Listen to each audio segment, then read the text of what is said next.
कढईमध्ये मी आता तेल टाकत आहे.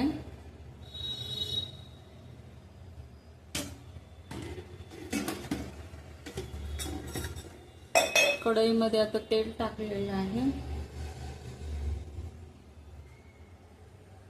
आता तुम्ही बघताय मी याच्यामध्ये बटाटा, थोडं तिखट साखर टाकून मिक्स करून, कोथिंबीरची चटणी आणि तिखट साखर मिक्स करून, किंवा तुम्ही साखर नका टाकू, मला काय नाही, आणि टोमॅटो आणि तिखट चटणी असं लावलेलं आहे. हे बघा, कोथिंबीरची चटणी आहे, कोथिंबीर, लसूण आणि थोडं टोमॅटोचं सार लावलेलं आहे. हे टोमॅटोचं सार घरी बनवलेलं आहे. आणि आता ह्याच्यावरती मी एक चीज ठेवत आहे. अशा प्रकारे असं थोडा कांदा टाकते.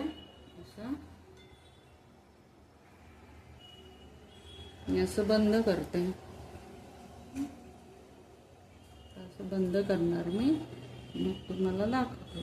बंद करण्यासाठी थोडं बेसन आणि मैदा ह्याचं पीठ लावायचं, पेस्ट करून पूर्ण असं दाबलं जातं.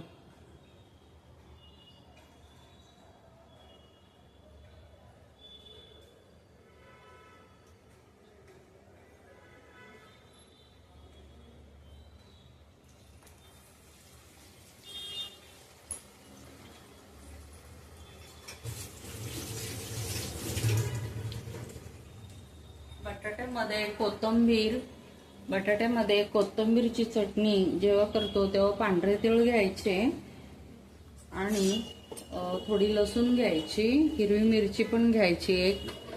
तुमच्यावर आहे, तिखट जास्त पाहिजे तर 2-3 घ्या मिरच्या, मी एक घेतली होती.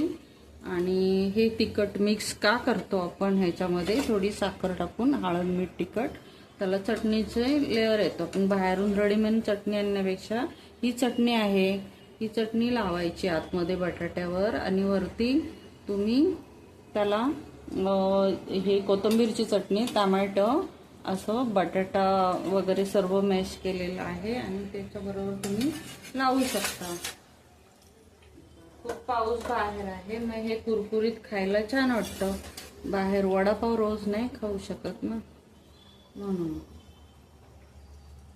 तर ह्या कडा काढायच्या, मी तुम्हाला दाखवल्या, ह्या कडा काढायच्या, ह्या साईडच्या कडा काढायच्या. हो, हे बघा, आमचा पण त्याच्यामध्ये घेतला तरी चालतं, असं काय नसतं. छोटं करायचं असतं, ते छोटं होतं, मग त्या कडा काढल्या छोटं होतं. बटाटा, तीळ, कोथिंबीरची चटणी, हळद, मीठ, तिखट टाकले.